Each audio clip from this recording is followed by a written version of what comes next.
Okay बच्चों, तो चलो हम लोग कैपेसिटर पढ़ रहे थे और हमारा करंट इलेक्ट्रिसिटी पूरा हो गया था, है ना। और आज अपन ने बीबी 1 2 3 डिस्कशन का टारगेट रखा था। और बीबी 1 में बेसिक्स ऑफ कैपेसिटर है, बीबी 2 में सीरीज पैरेलल कॉम्बिनेशन टाइप के क्वेश्चन है, मतलब इक्विवेलेंट कैपेसिटी निकालना। और बीबी 3 के अंदर थोड़ा सा सर्किट सॉल्विंग के क्वेश्चन है, ज्यादा नहीं है, 4-5 ही क्वेश्चन मिले होंगे आपको, है ना। अच्छा, ब्राइटनेस बढ़ा दूं? तो ब्राइटनेस जैसे आज तो ठीक ही दिख रही है यार मुझे। एक मिनट, हाँ मतलब आज तो सही दिख रही है, ऐसा कुछ मेरे को लग भी नहीं रहा है। ठीक है, थोड़ी सी बढ़ा दी है मैंने, ठीक है। चलो तो पहले बिगिनर बॉक्स डिस्कस करते हैं अपन। और अच्छा, मुझे ये भी पूछना था, आपका करंट इलेक्ट्रिसिटी का अपना कल शाम को, कल सैटरडे है ना, हाँ, तो कल शाम को 5:30 बजे डिस्कशन क्लास है। टाइम एक बार और कंफर्म कर देता हूँ मैं आपको, जस्ट अ सेकेंड। हाँ ठीक है, 5:30 को हमारी डिस्कशन क्लास है। तो उसमें आप लोगों को 1 2 3 4 के जो आपके डाउट थे वो पूछना है, प्लस आपके एक्सरसाइज के अगर कुछ भी बचे हो, तो वो एक्सरसाइज आपने पार्शियली करी थी टेस्ट के पहले, तो अगर एक्सरसाइज में कुछ भी अगर डाउट बच रहा हो आपका, तो वो प्लीज करके लाइएगा, है ना। ठीक है, तो 1 2 3 4 ऑफ करंट इलेक्ट्रिसिटी एंड आपके मॉड्यूल की एक्सरसाइज, उसमें आपका जो भी बचा हो कल अपन डिस्कस करेंगे। ठीक है, पहले अपन एक्सरसाइज कंप्लीट करेंगे, देन 1 2 3 4 पे आएंगे। पहले एक्सरसाइज करेंगे, देन 1 2 3 4 पे आएंगे। ठीक है, मॉड्यूल के अंदर जो भी आपका बचा हुआ डाउट हो वो सब कंप्लीट अपन कल डिस्कस करेंगे। एससीवी हो गई क्या? हाँ, एससीवी तो हमारी डिस्कस हो गई ना। हमने आई थिंक इसके पिछले क्लास में, नहीं, करंट की एससीवी शायद हो गई हमारी, हाँ। इसके पहले सैटरडे को शायद अपन एससीवी डिस्कस करी है। ठीक है, हाँ एससीवी डिस्कस हो गई है। चलो, तो आपको जो भी डाउट है, अगर टाइम बचेगा, मुझे नहीं लगता वैसे बचेगा, क्योंकि 1 2 3 4 में ज्यादा डाउट हो जाते हैं बच्चों के, तो अगर टाइम बचा तो एससीवी पूछ लेना, नहीं तो फिर 1 2 3 4। अगर ऐसा लगेगा डिस्कशन की और जरूरत है, तो संडे को अपन 1 आध घंटा डिस्कशन के लिए मिल सकते हैं। ठीक है, अगर आपको ऐसा लग रहा है कि और टाइम रिक्वायर्ड है डिस्कशन के लिए, तो फिर संडे को अपन सैटरडे शाम को डिसाइड कर लेंगे, है ना। यस, और जिसको डाउट पूछना है क्लास में, डिस्कशन क्लास में आना जरूरी है, समझे। चलो यशवर्धन, हाँ पूछ सकते हो आप। ठीक है बच्चों, तो अपन अब आज का चालू करते हैं। आज कैपेसिटर का डिस्कशन करना था हमें, तो मैं 1 मिनट, मेरे पास बिगिनर बॉक्स ओपन कर लेता हूँ। Beginner box 1 2 3 of capacitors. तो स्टार्टिंग फ्रॉम बीबी 1 से स्टार्ट करते हैं हम। तो आपके जो डाउट्स है मुझे भेज दीजिए, बीबी 1 में जो जो है। मैं मॉड्यूल ओपन कर रहा हूँ, आपके बीबी 1 के डाउट्स जो है मुझे भेज दीजिए। ईपी 1 में है बीबी 1 कैपेसिटर का। तो एक डाउट आया मेरे पास बीबी 1 का 7। चलो बीबी 1 का 7, दो कैपेसिटर को अगर आपस में कनेक्ट कर दिया, दो प्लेट्स को आपस में कनेक्ट कर दिया, तो potential difference between them will be 0।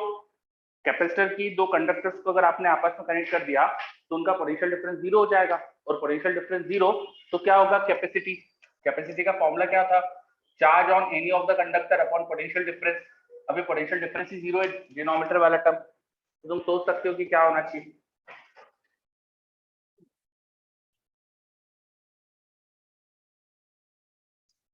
ठीक है, वो सिंपल एक कंडक्टर जैसा बन जाएगा, है ना, एक प्लेट वाला कंडक्टर। चलो क्वेश्चन नंबर 12 आया मेरे पास, क्वेश्चन नंबर 12 आया मेरे पास एक doubt. Question number 12, 5 microfarad capacitor is charged to 12 volts. Positive plate of this capacitor is now connected to negative terminal of 12 volt battery and vice versa. Calculate the heat developed in the connecting wires. अच्छा, ये heat वाला question हो गया है।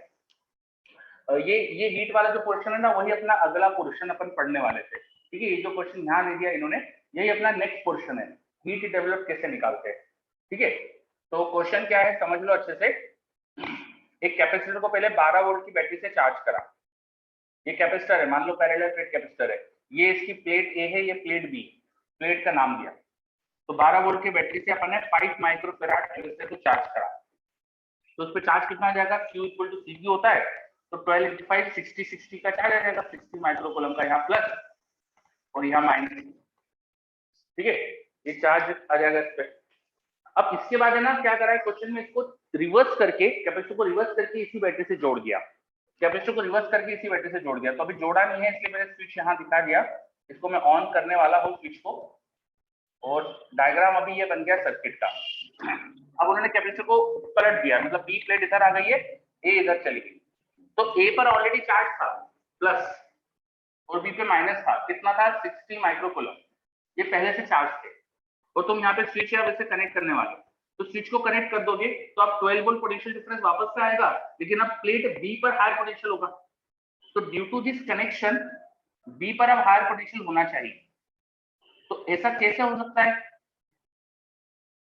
जब इस battery की वजह से यहाँ पर इधर +60 और इधर -60 चार्ज हो रहा है ना, फिर से ऐसा हो जाना चाहिए ना, +60 -60 का चार्ज 12 वोल्ट के सेल से कनेक्ट करने से। सही बात है?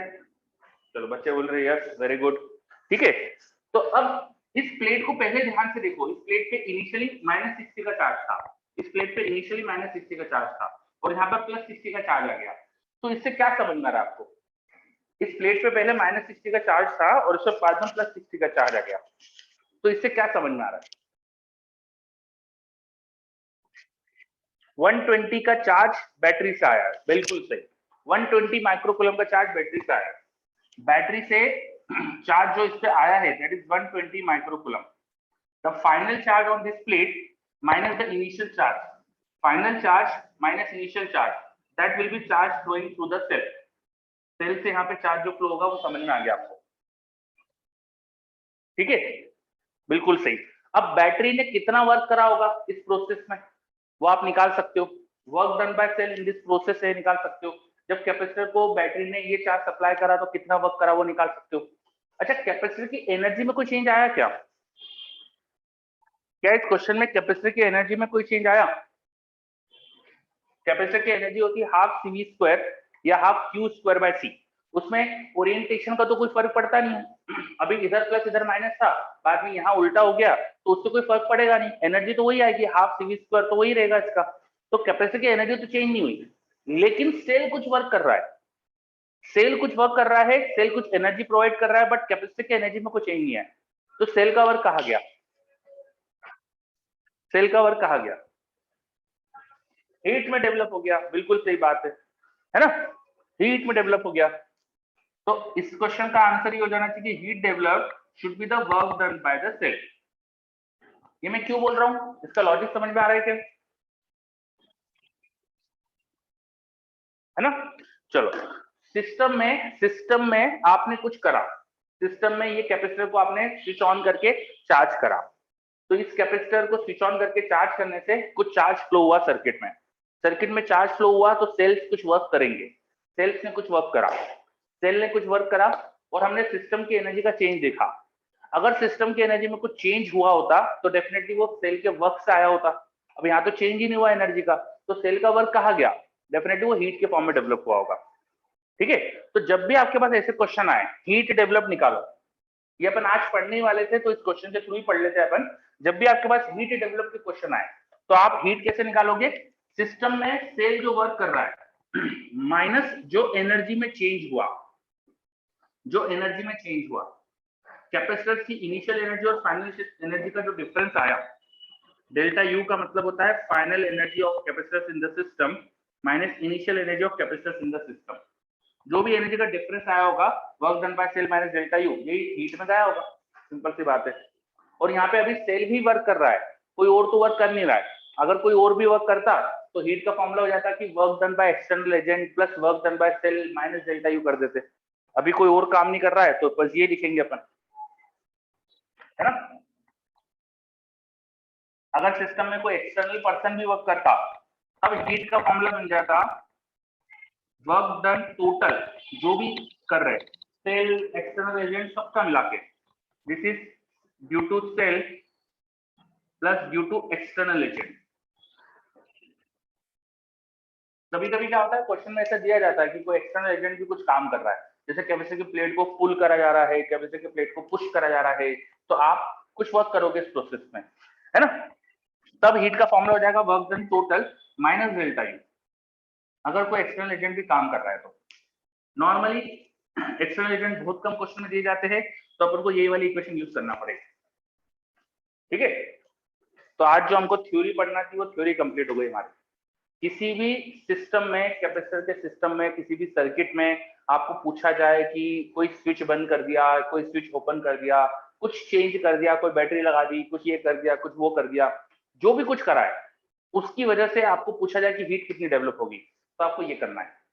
जो सर्किट में करा गया उसकी वजह से सेल कितना वर्क करेंगे, माइनस डेल्टा यू कितना हुआ, this is the heat develop. ठीक है, ये अच्छे से नोट कर लो। वेदांत पूछ रहा है एक्सटर्नल एजेंट वाला एग्जांपल दे दो। शांति शांति करेंगे अपन चीजें। एक्सटर्नल एजेंट के एग्जांपल क्या आएंगे कि अगर आपने मान लो कोई कैपेसिटर की प्लेट थी, इसको तुम पुल कर रहे हो इसको पुल कर रहे हो, तो आप कुछ वर्क करोगे डेफिनेटली, क्योंकि इन प्लेट्स के बीच में फोर्स होता है। या इनको पुश कर रहे हो तो भी वर्क करोगे। तो ऐसे केसेस में आपको एक्सटर्नल एजेंट का वर्क भी सोचना पड़ता है। ठीक है, चलो ये अच्छे से नोट कर लीजिए, ये आज की थ्योरी है अपनी। नेक्स्ट जो बिगर बॉक्स है ना आपका BB4, वो इसी के ऊपर बेस्ड है पूरा।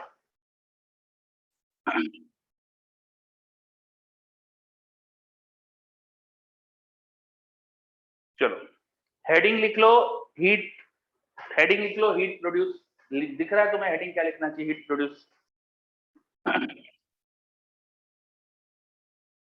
ठीक है, वो छोटा सा कॉन्सेप्ट था, इस पे क्वेश्चंस और करेंगे अपन इस कॉन्सेप्ट पे। अभी अपना अपना बिगिनर बॉक्स डिस्कस कर रहे हैं, वो कंप्लीट करते। तो बिगिनर बॉक्स में तुमने 12 पूछा था, वो हो गया हमारा। उसके अलावा कुछ और डाउट BB1 में? BB1 में और कोई डाउट इसमें? कोई डाउट नहीं बोल रहे बच्चे, वेरी गुड। चलो BB2 पे आ जाते हैं फिर हम। BB2 BB2 में बहुत सारे क्वेश्चन दिख रहे हैं मुझको। तो जो BB2 का पहला क्वेश्चन है ना, उसमें कई सारे पार्ट्स है। पहले क्वेश्चन में कई सारे पार्ट्स है। तो सबसे पहले फर्स्ट के किसी पार्ट में कोई डाउट हो तो बताओ। फर्स्ट के किसी पार्ट में कोई डाउट हो तो बताओ। H और I दो आ गए मेरे पास। H और I, फर्स्ट के H और I पार्ट में डाउट है, दो आए रहे मेरे पास। चलो करते हैं अपन। H वाला पहले देखते हैं। ये सीरीज पैरेलल दिख रहा है मुझको, ये H वाला तो क्वेश्चन है ना। ये M पॉइंट है, यहाँ से डायग्राम बनाने में टाइम लगेगा, सॉल्व में तो टाइम नहीं लगेगा।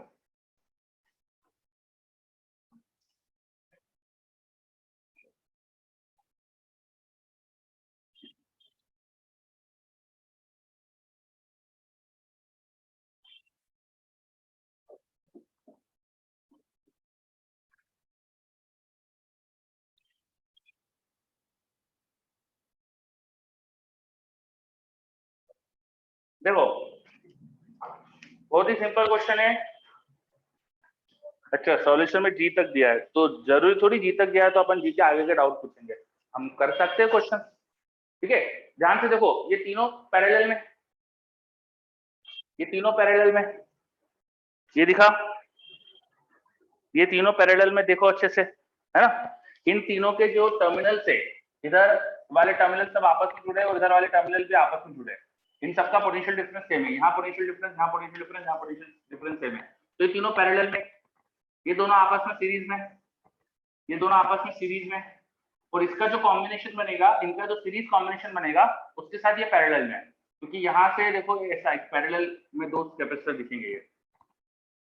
ठीक है, ये दो पैरेलल में दिखेंगे ऐसे, इस पॉइंट और इस पॉइंट के बीच में दो पैरेलल में कैपेसिटर दिखेंगे। तो ये मिलकर एक अकेला कैपेसिटर बन जाएगा, इधर मिलकर एक अकेला कैपेसिटर बन जाएगा। फिर 1 2 3 4 चार कैपेसिटर सीरीज में आ जाएंगे। समझ में आया? आगे मैं करूं, कैलकुलेशंस करके बताऊं? Got it, okay very good. चलो अच्छे से देख लो, कोई भी डाउट हो तो बता दो, मैंने बहुत लाइटली बताया है, तो अगर कुछ भी और समस्या है तो पूछ सकते हो। किसी को और कोई डाउट इसमें एच में? देख लो जब तक मैं आई वाला क्वेश्चन ड्रॉ कर लेता हूँ। आई वाला क्वेश्चन क्या है? तो सर्कल वर्कल दिख रहा है अपन को, है ना, सर्कल जैसा दिख रहा है। यहाँ दो कैपेसिटर्स और एक कैपेसिटर ऐसा, एक कैपेसिटर ऐसा, यहाँ पर वो m और n पॉइंट दिए है, ऊपर m नीचे n, कोई फर्क नहीं पड़ता वैसे तो उससे। उसके बाद यहाँ एक कैपेसिटर है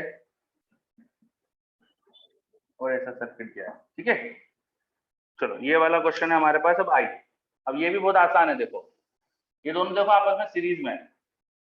दिखा क्या सीरीज में? ये सारे कैपेसिटर सी दिख रहे क्वेश्चन में, है ना? तो ये सीरीज में सी और सी C/2 हो जाएंगे। सीरीज में सी और सी C/2 हो जाएंगे। यहाँ लगा देते हैं C/2। फिर ये C/2 और ये सी पैरेलल में, ये C/2 और ये सी पैरेलल में, ये C/2 और सी पैरेलल में। तो इनका सॉल्व करके 3C/2 आ जाएगा। ये 3C/2 हो गया। ठीक है, उसके बाद ये दोनों आपस में सीरीज में, इनको सॉल्व करो तो यार C/2 आ गया। फिर ये C/2 और ये वाला, ये दोनों कैपेसिटर आपस में पैरेलल में, तो इनको सॉल्व करो, ये 3C/2 हो गया। ठीक है, उसके बाद ये दोनों आपस में सीरीज में, ये दोनों आपस में सीरीज में, उसके साथ ये पैरेलल में। मुझे नहीं लगता मेरे को ज्यादा कुछ बोलना चाहिए।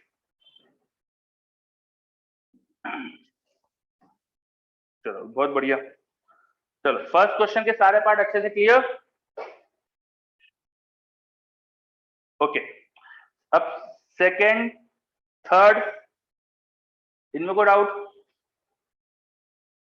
Second third, question number third.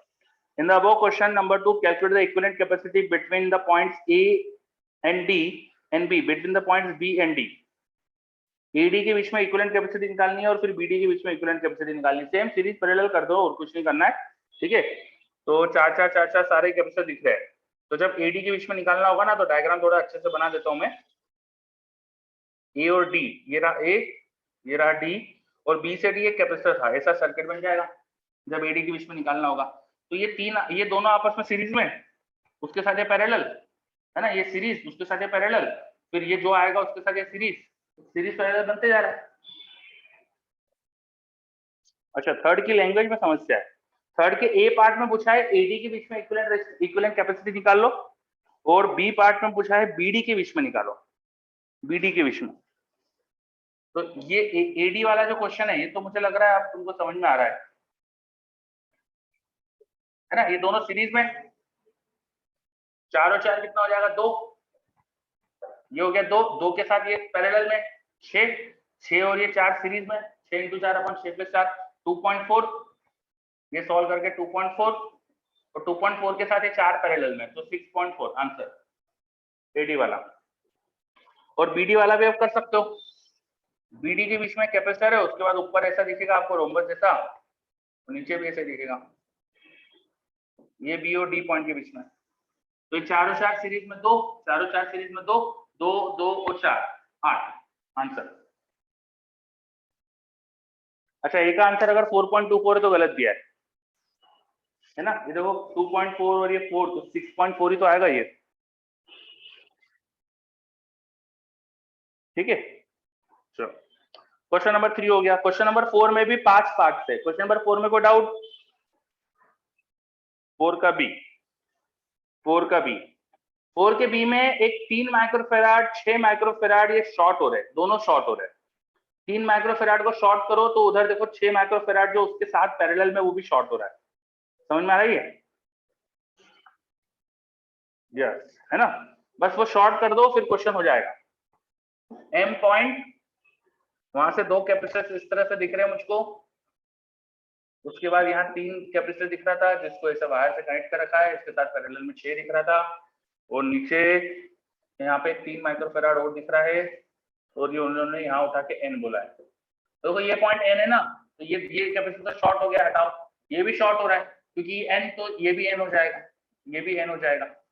तो एम एन के बीच में ये 2 पैरेलल में, 6 और 6 का पैरेलल कॉम्बिनेशन 12 हो जाएगा, और ये भी एम एन के बीच में कितना है? क्या लिखा था? 3। तो 12 और 3 पैरेलल में 15 आंसर। ठीक,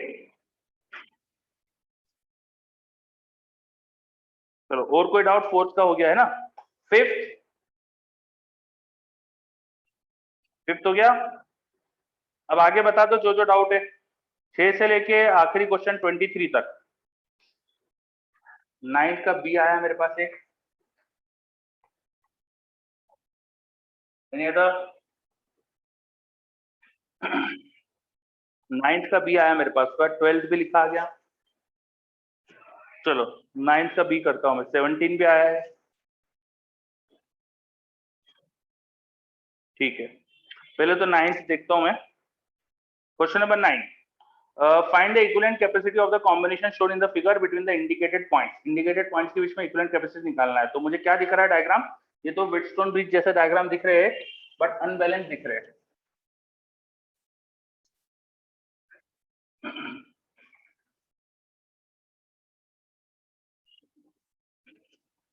देखो नाइन्थ वाला पहले करते हैं अपन। तो क्वेश्चन नंबर 9 में यहाँ पर एक पॉइंट डॉट दिखाया है, उसके बाद उन्होंने ऊपर 1 माइक्रोफेराड में थोड़ा सा डायग्राम इस तरह से ड्रॉ कर रहा हूँ ताकि मुझे अच्छे से ब्रिज दिखे।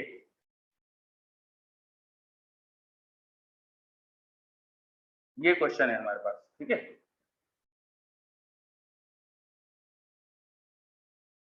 इसमें हमको इक्विवेलेंट कैपेसिटी निकालनी है 143 and this is 3 and 1।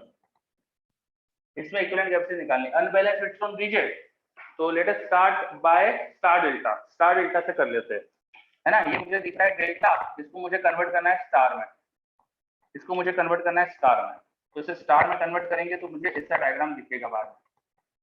Convert करने का ऐसा डायग्राम दिखेगा। ये दो कैपेसिटर एज इट इज हो जाएंगे 3 and 1, है ना। अब इनकी कैपेसिटी निकालनी है, तो कैसे निकालते थे, रजिस्टर में ये वैल्यू निकालने के लिए इनका प्रोडक्ट अपन तीनों का सम करते थे, पर कैपेसिटर में उल्टा होता है। तो कैपेसिटर में यहाँ पर दूसरा वाला कन्वर्जन जो होता था ना, कि दो दो का प्रोडक्ट एट अ टाइम और इसके अपोजिट वाला डिवाइड कर दो, है ना। तो अब दो दो का प्रोडक्ट एट अ टाइम कर देंगे, तो 1 into 4, 4 into 3, 3 into 1 अपॉन यहाँ के कैपेसिटर निकालने के लिए इसके अपोजिट वाले से डिवाइड कर दो। यहाँ की कैपेसिटी निकालने के लिए इसके अपोजिट जो ये कैपेसिटर है उससे डिवाइड कर दो। बोलो ये समझ में आया क्या? यस, ठीक है। चलो तो ऐसे ही बाकी को भी कर लेते हैं। दो का प्रोडक्ट एट ए टाइम, ये हो गया ओपन न्यूमरेटर में, देखो 15 + 4 19, तो 19/4 हो गया ये वाला कैपेसिटर। तो अब प्रोडक्ट तो 19 ही आएगा हमेशा, 12 और 3 15 और 4 19। तो यहाँ पर कैपेसिटर जो होगा ये लगाने के लिए इसके अपोजिट 3 से डिवाइड करेंगे, तो ये होगा 19/3। और ये कैपेसिटर ये वाला निकालने के लिए 19/1। तो तीनों कैपेसिटी आ गई स्टार से डेल्टा से स्टार की। ये समझ में आया? हाँ सहज करते वैसा भी करेंगे अपन। पहले तो ये देखो, ये समझ में आया?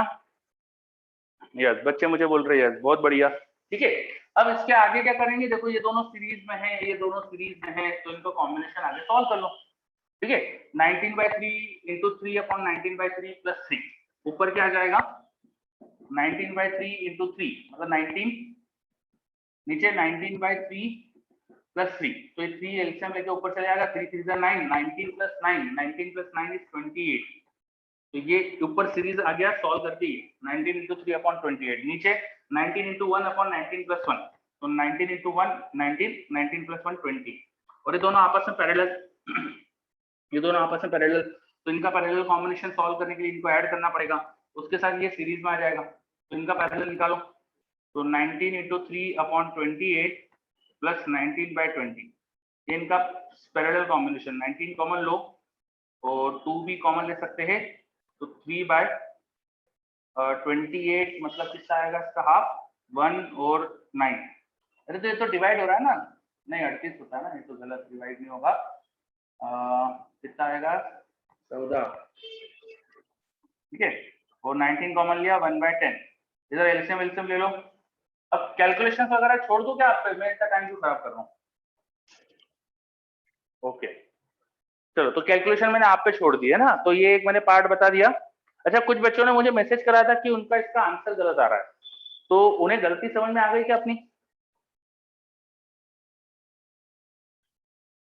गोपाल, आंसर आपको समझ में आ गया कि आपने मिस्टेक क्या करी थी?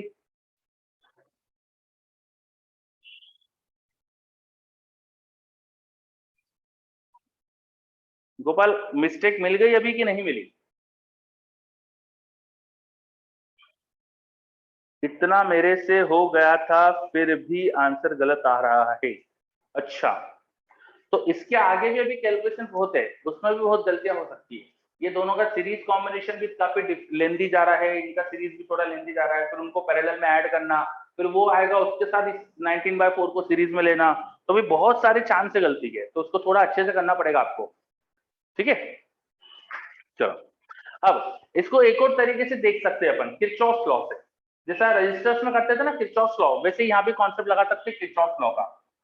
तो उसके लिए एक बार मैं सर्किट फिर से ड्रॉ कर रहा हूं।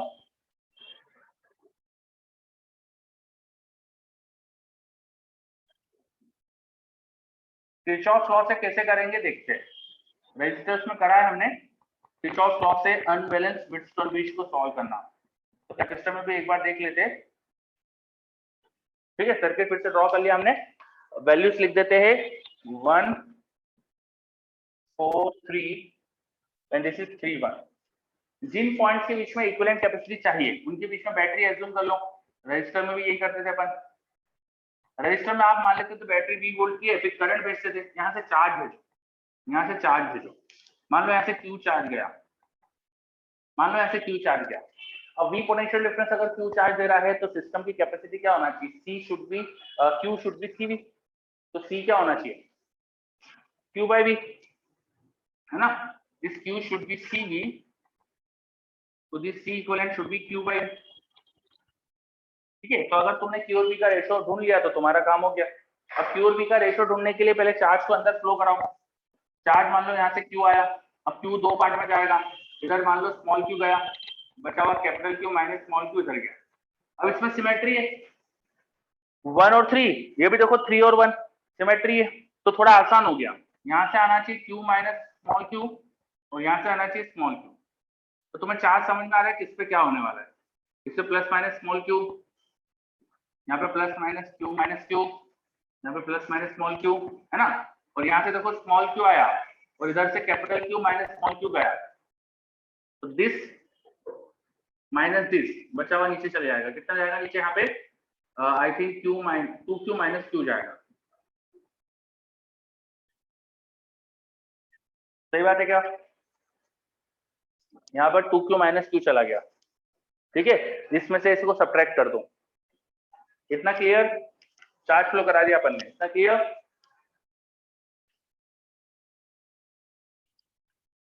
थोड़ा पास करो यार रिप्लाई, यस ओके। ठीक, किसी को डाउट,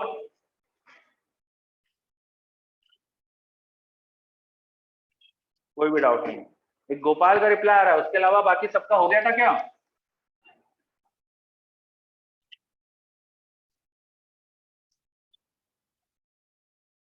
अब इसके अलावा, अब इसमें बचा क्या है, देखो दो वेरिएबल है, कैपिटल क्यू और स्मॉल क्यू, तो दो इक्वेशन बनाओ। दो इक्वेशन की, एक तो इस लूप की इक्वेशन बना लो और एक बड़े इस वाले लूप की इक्वेशन बना लो। दो लूप की दो इक्वेशन बना लो, यहाँ मैं बना देता हूँ चलो आपकी। तो minus Q by capacity is 1, यहाँ पर minus 2q minus capital Q upon capacity कितनी थी 4। यहाँ उल्टा जाएंगे, चार्ज के उल्टा जा रहे हैं, तो plus capital Q minus small Q upon 3 equal to 0। ये बड़े लूप की एक अंदर वाले लूप की इक्वेशन, इससे कैपिटल क्यू स्मॉल क्यू का रिलेशन आ जाएगा, और नीचे बैटरी वाली एक लूप की इक्वेशन बना लो। v इधर गए q माइनस क्यू अपॉन 3, यहाँ गए माइनस क्यू बाय 1।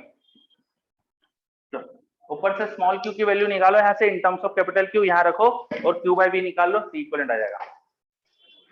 चलो इक्वेशन बना दिए मैंने, आप काफी कुछ करके दे दिया है, अब करो। किरचॉफ लॉ से भी आगे करना। यस, अब 99th का मुझे बी भी डाउट बोला है, तो ये इसलिए इतना लंबा मैंने बता दिया क्योंकि मैं बी में आप तुमको शॉर्ट बता के छोड़ सकता हूँ। बी में क्वेश्चन बस थोड़ा सा लंबा करा है उन्होंने।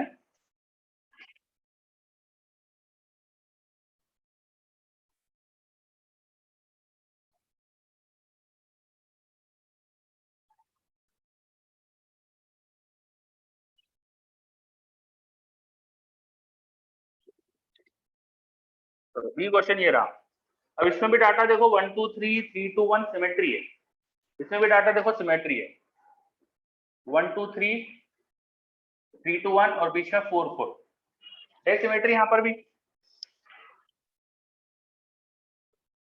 बोलो अगर इसको किरचॉफ लॉ से करने जाओगे तो दिख रहा है क्या सिमेट्री इसके अंदर। यस, बच्चे मुझे बोल रहे हैं यस, बहुत बढ़िया। तो अगर इसमें सिमेट्री दिख रही है तो हम ये बोल सकते हैं ना कि जो बैटरी लगाने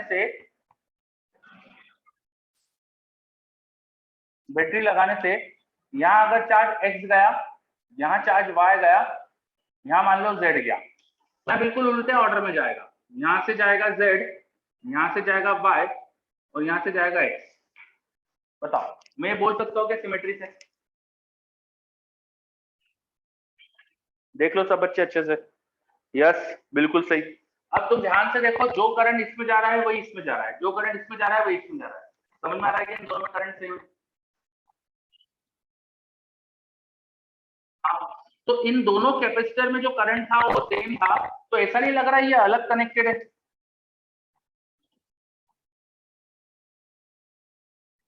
हाँ, मैं ऐसा दिखा दूं तो क्या फर्क पड़ेगा? कुछ फर्क पड़ेगा भाई? वैसे भी जो इस कैपेसिटर का करंट था वो डायरेक्ट इसमें गया था, उसका इनमें तो कोई फर्क पड़ा ही नहीं था, इनके करंट में तो कोई चेंज हुआ ही नहीं था। तो उन दो कैपेसिटर को अलग दिखा दो। तो उनको जैसे अलग दिखाया है, बाकी का डायग्राम तुम्हें देखा देखा लग रहा है, अभी थोड़ी देर पहले देखो बनाया था बाकी का डायग्राम, है ना? तो बाकी का डायग्राम बिल्कुल इसके जैसा हो गया, बस यहाँ बीच में 4 था, वहां पे 8 हो गया। 8 नहीं, वहां पे 2 हो गया। यहाँ पे 4 था और ये 4 और 4 का सीरीज यहाँ पे क्या हो जाएगा? 2 हो जाएगा। ये बिल्कुल ऐसे डायग्राम हो गया है, 1 3 3 1 1 3 3 1, यहाँ पे बीच में 4 था और यहाँ पे बीच में 2 आ जाएगा। तो इसका इक्विवेलेंट अब आसानी से ढूंढ सकते हो, चाहो तो इसको तुम उससे कर लो, अपने स्टार डेल्टा से कर लो, अगर करना है तुम्हें, जैसे जमे वैसे कर लो, और उसके साथ ये दोनों पैरेलल में ले लेना। सेम लॉजिक आपका करंट इलेक्ट्रिसिटी में भी लगता है। देखो, कोई डाउट इसमें? क्या ये डायग्राम अच्छे से क्लियर हो गया सबको? बहुत बढ़िया, ठीक है। सेम लॉजिक करंट इलेक्ट्रिसिटी में भी था। ठीक है, 9th हो गया अपना। अब 9th के बाद मुझे बोला है 12th number. 12th number, a capacitor of variable capacity is composed of n plates. Area of each plate is a and each plate is at a distance d from the adjacent plate. Plates are connected alternately. One group of plate is fixed while other is movable. Maximum capacity of system क्या आएगी? तो question में क्या बोला है कि तुम्हारे पास बहुत सारी प्लेट्स है, ऐसे बहुत सारी प्लेट्स है, और अल्टरनेट प्लेट्स को कनेक्ट कर रखा है, लाइक दिस। अल्टरनेट प्लेट्स को कनेक्ट कर दिया। तो आपको इस पॉइंट और इस पॉइंट के बीच में मैक्सिमम कैपेसिटी के लिए चीजें बात करनी है। अभी डिस्टेंस दी है, तुम अगर ध्यान से देखो तो सारे कैपेसिटर पैरेलल में आ रहे हैं। N capacitor, sorry, N plate, तो एन माइनस वन कैपेसिटर बन रहे हैं। ये एन प्लेट से तो एन माइनस वन कैपेसिटर बन रहे हैं, तो N minus one capacitor parallel में। अब तुम कैपेसिटी ढूंढ सकते हो आसानी से, क्या नीचे ये कैपेसिटी जस्ट ऐड करना है आपको पैरेलल में। तो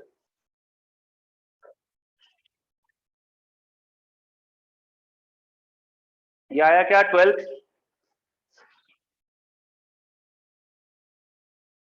यस, बच्चे बोल रहे हैं यस। हाँ, और मेरे पास एक डाउट हो रहा है, मूवेबल का क्या मतलब है? अगर तुम्हें ना ये जो 3 प्लेट्स अगर मैंने आपस में जो कनेक्टेड दिखाई है, इनको थोड़ा सा मूव करोगे, इनको थोड़ा सा मूव करोगे अगर, तो ये डिस्टेंस थोड़ी सी बढ़ेगी और इधर की थोड़ी कम हो जाएगी। ठीक है, तो ये d प्लस एक्स ले लेना, ये d माइनस एक्स ले लेना, ऐसे ये d प्लस एक्स ले लेना, ये d minus x, d plus x, d minus x, ऐसे करके अब तुम निकालना कैपेसिटी क्या आएगी, और वो मैक्सिमम होने के लिए x क्या लेना चाहिए, अब कर सकते हो उसको डिफरेंशिएट करके 0 करके। ठीक है, तो वो सबको इक्वल करने पर ही आएगी मैक्सिमम कैपेसिटी, है ना? वो x को 0 रखने पर मैक्सिमम आएगी। चलो, ये क्वेश्चन नंबर 12 हो गया। उसका तुमने 17 बोला था। 17, the minimum number of condensers each of capacitance 2 microfarad in order to obtain the resultant capacitance of 5 microfarad। भाई दो दो के से 5 बनाना है, तो मुझे लग रहा है 4 लगेंगे, है ना? 2 और 2 पैरेलल में लगा लो तो 4 माइक्रोफेराड हो गया, उसके साथ 1 माइक्रोफेराड तुम्हें और ऐड करना है, तो 2 2 को सीरीज में लगा दो और उसके साथ पैरेलल में लगा दो। सिंपल। क्या समस्या थी इसके अंदर? 5 माइक्रोफेराड कैपेसिटी बनानी है विथ 2 माइक्रोफेराड कैपेसिटर, तो ये कर दो, 2 + 2 + 1 5।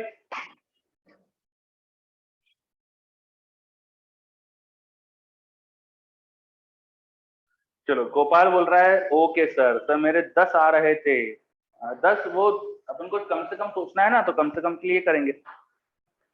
ओके, अभी अपना BB2 पूरा मान लू मैं, BB2 कंप्लीट मान लू। यस, बच्चे बोल रहे हैं यस, बहुत बढ़िया। BB2 हो गया, तो आ जाते हैं BB3 पे। BB3 में 6 क्वेश्चन है। BB3 में 6 क्वेश्चन है, बताओ।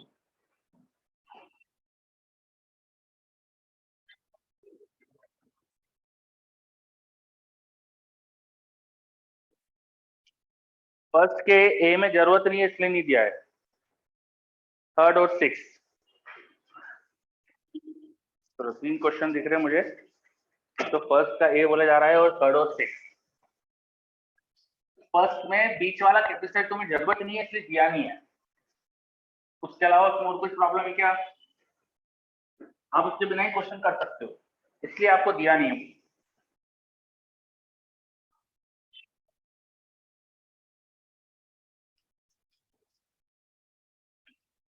Should I solve first number? बताओ।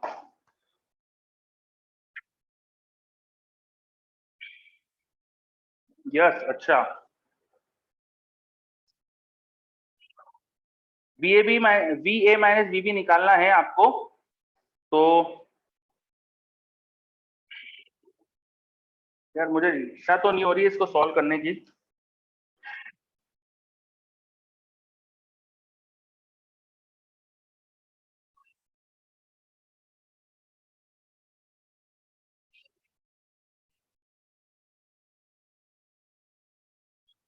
देखो ये रहा डायग्राम, है ना, और ये बीच वाला कैपेसिटर दिया नहीं है, क्यों? क्योंकि इसकी जरूरत ही नहीं है।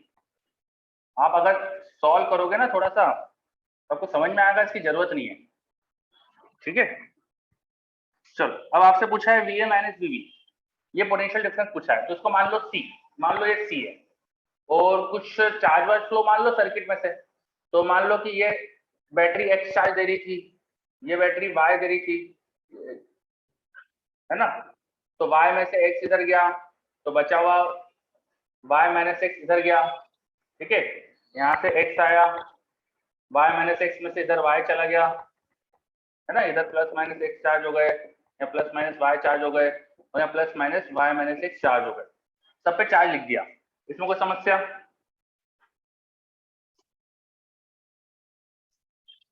ठीक है, अब KVL की इक्वेशन बना लो। चार्ज वेरिएबल माने हैं, तो उनको निकालने के लिए यहाँ KVL लगाया, तो +2 माइनस x/2, यहाँ से यहाँ गए, plus y minus x by C, y minus x by C equal to 0। एक इक्वेशन ये बनेगी, इस लूप की इक्वेशन, यहाँ से यहाँ +2, फिर इधर आया minus y minus x by C, यहाँ का पोटेंशियल डिफरेंस, यहाँ गए माइनस y/2 इक्वल टू 0। ठीक है, ये इक्वेशन बन गई। अब मुझे x और y चाहिए। x और y क्यों चाहिए? क्योंकि मुझे यहाँ का पोटेंशियल डिफरेंस निकालना है। तो पोटेंशियल डिफरेंस है क्या चीज, वो जरा देखो जरा ध्यान से। It is y minus x by C, potential difference is y minus x by C.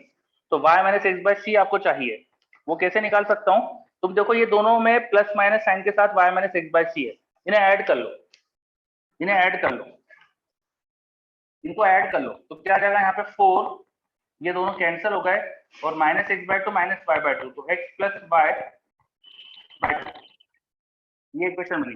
तो एक्स प्लस वाई की वैल्यू आ गई, है ना, एक्स प्लस वाई की वैल्यू आ गई। अब एक्स प्लस वाई की वैल्यू आ चुकी है, उसके बाद क्या करो, इनको सपरेट करा था, इनको ऐड करा था, इसको सपरेट कर लो, इन दोनों इक्वेशन को सपरेट कर लो, सपरेट दिस टू इक्वेशन। तो 2 से 2 कैंसिल हो गया, 0, ये दोनों सपरेट होके ऐड हो जाएंगे, y माइनस एक्स बाई सी का डबल आ जाएगा, इनको सेपरेट करोगे तो, और इन दोनों का सब्ट्रैक्शन आ जाएगा, फिर इन दोनों का सब्ट्रैक्शन आ जाएगा। तो क्या आ जाएगा सब्ट्रैक्शन इनका, यहाँ माइनस साइन था, ऊपर वाली इक्वेशन में माइनस रहने देते अपन, तो माइनस एक्स बाई टू, और उसमें माइनस लगाते तो प्लस वाई बाई टू हो जाएगा इक्वल टू 0। ठीक है, यहाँ माइनस कॉमन लो, y माइनस एक्स ही देखो कॉमन आ रहा है, y माइनस एक्स कॉमन आ रहा है, तो y माइनस एक्स कॉमन लिया तो 2/c, और यहाँ से y माइनस एक्स कॉमन लिया तो -1/2 इक्वल टू 0। तो यहाँ से y माइनस एक्स की एक वैल्यू आ गई। ठीक, y माइनस एक्स की वैल्यू आ गई, y प्लस एक्स की वैल्यू आ गई, तो y और x दोनों मिल जाएगा in terms of c, in terms of c। उसके बाद y माइनस एक्स निकाल लो, है ना। y माइनस एक्स की वैल्यू देखो यहाँ से जो आ रही है, इसको यूज कर लो, एक काम करो, नहीं तो y माइनस एक्स बाय सी चाहिए ना, तो यहाँ से y माइनस एक्स की वैल्यू जो आ रही है बाय सी करके निकाल लो क्या आना चाहिए।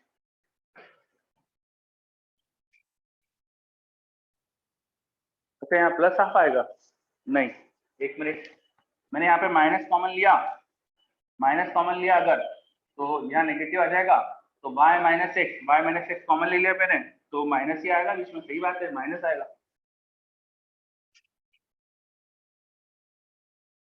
ठीक है, कुछ समझ में आ रहा है? यस, ओके, ठीक है। तो बीच वाले कैपेसिटी की इसमें जरूरत नहीं है, देखो यहाँ से एक्स और वाई की वैल्यू मिल जाएगी आपको, और एक्स और वाई मिल गया तो y माइनस एक्स बाय सी तुम ढूंढ सकते हो, या y और x में से जो भी वैल्यू है तुम पोटेंशियल डिफरेंस अब यहाँ का लिख सकते हो। ठीक है, तो लिख के देखना, बिना सी के आ जाएगा। चलो, ओके, क्वेश्चन नंबर 1 बोला था आपने, उसके बाद मुझे कौन सा बोला था आपने, 3 बोला था शायद, है ना, 3 आया था क्या, मैंने लिखा नहीं है, 3 and 6।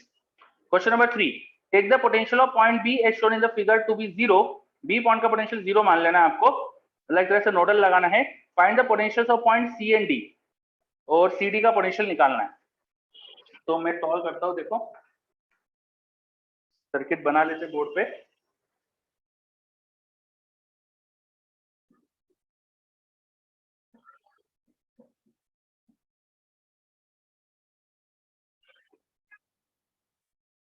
ठीक है, तो यहाँ बी पॉइंट दिखाया है उन्होंने, इसका पोटेंशियल जीरो मानना है, तो यहाँ पे जीरो पोटेंशियल मान लेंगे, और ये सी डी का पोटेंशियल चाहिए आपको, उसके लिए डाटा दे रखा है, दिस इज 4 माइक्रो है, अंडरस्टूड है, बस 4 लिख देता हूँ मैं, यहाँ पे 4, यहाँ 3, यहाँ 6, और यहाँ पर 8, ये कैपेसिटीज दे दी आपको, 50 वोल्ट का सेल, 50 वोल्ट का सेल है, वहां बी का पोटेंशियल जीरो, तो यहाँ 50 वोल्ट हो जाना चाहिए पोटेंशियल। ठीक है, अब आगे सॉल्व कर दो, तो उसके लिए क्या करेंगे, देखो ये दोनों कैपेसिटी देखो सीरीज में है, 3 और 6, 3 और 6 का सीरीज क्या हो जाएगा 2, 3 और 6 का सीरीज आ गया 2, तो यहाँ पे चार्ज तुम ढूंढ सकते हो, जब कैपेसिटी 2 है तो चार्ज होता है Q equal to C into V, C is 2, V difference of potential is 50, तो चार्ज आएगा 100, चार्ज 100, तो यहाँ पे समझ में आ गया, प्लस माइनस 100 माइक्रोकूलम का चार्ज है, यहाँ पर भी प्लस माइनस 100 माइक्रोकूलम का चार्ज।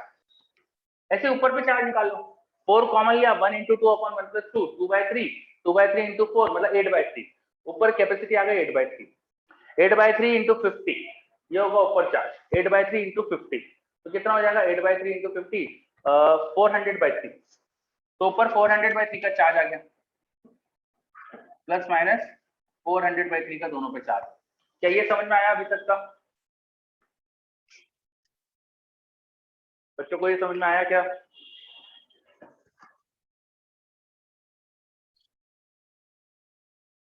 चलो, अच्छा, सी के बी में डाउट था, करते है ना, तो ये चार्ज बज आ गए, अब चार्ज आने के बाद देखो अपन क्या करेंगे, सीओडी का पोटेंशियल डिफरेंस चाहिए ना, तो अच्छा बी और सॉरी सी और डी के पोटेंशियल चाहिए, तो यहाँ का चार्ज पता है, यहाँ पोटेंशियल जीरो है, तो जो पोटेंशियल डिफरेंस वही तो यहाँ का पोटेंशियल होना चाहिए, प्लस माइनस जो चार्ज है 400/3/8 कर दो, तो 50/3, तो यहाँ का पोटेंशियल डिफरेंस 50/3 है, मतलब बी का पोटेंशियल सी का पोटेंशियल होना चाहिए 50/3, नीचे पोटेंशियल डिफरेंस शुड बी 100/6, 100/6 मतलब 50/3, तो डी का पोटेंशियल भी 50/3 होना चाहिए। क्या है, समझ में आया? ठीक है, अब बी में क्या पूछा है, if an uncharge capacitor is connected between C and D what charge will appear on this capacitor, खुद जवाब दो, सी और डी के बीच में अगर मैं कैपेसिटर लगा दूंगा तो उस पर क्या चार्ज आएगा, जीरो आना चाहिए, दिख रहा है साफ साफ भाई, सेम पोटेंशियल पे पॉइंट है, ये तो व्हीटस्टोन ब्रिज दिख रहा था आपको साफ साफ, 1:2 1:2, तो दिख रहा है, बिना फर्स्ट पार्ट करे ही तुम बता सकते थे। ठीक है, चलो क्वेश्चन नंबर 6 हो गया, अब 3 हो गया, अब बताओ ये करने के बाद इसमें समस्या क्या थी आपकी?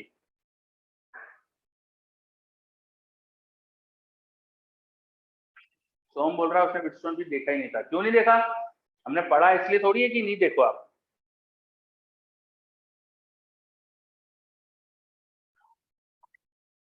चलो चार्ज डिस्ट्रीब्यूशन गलत कर रहा था, ओके। अब सिक्स्थ वाला क्वेश्चन और डाउट है, सिक्स्थ वाला क्वेश्चन और डाउट है, तो करते सिक्स।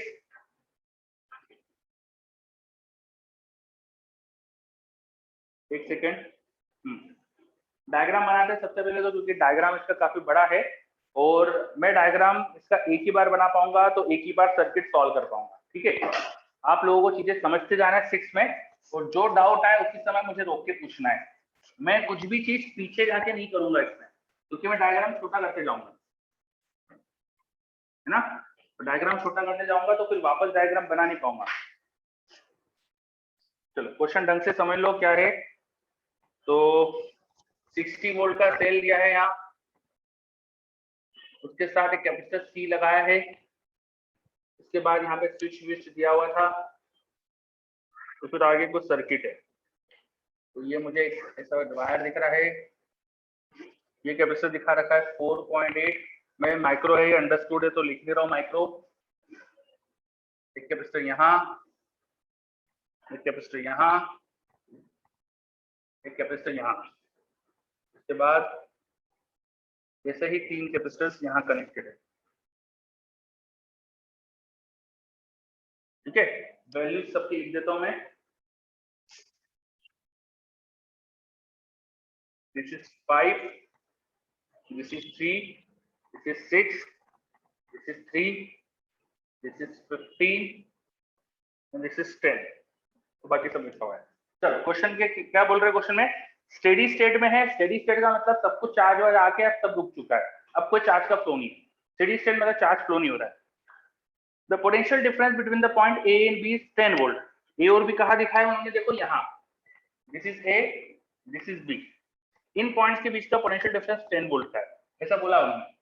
तो बैटरी का हायर पोटेंशियल इधर कनेक्टेड है ना, तो यहाँ कहीं पर हायर पोटेंशियल होना चाहिए था बी पर, और यहाँ लोअर होना चाहिए था। 10 वोल्ट का यहाँ पोटेंशियल डिफरेंस है। Find the value of capacity C. अब सी की वैल्यू बतानी है आपको, ठीक है। चलो यहाँ 10 वोल्ट का पोटेंशियल डिफरेंस है, तो इसमें चार्ज बता सकते हो कि कितना है। 10 वोल्ट का पोटेंशियल डिफरेंस है तो चार्ज बता सकते हो कि कितना है, 30 होना चाहिए, है ना। तो आपको समझ में आ गया कि यहाँ पे 30 चार्ज है। इस पे 30 है तो इस पे कितना होना चाहिए, इस पे कितना होना चाहिए बताओ जल्दी से।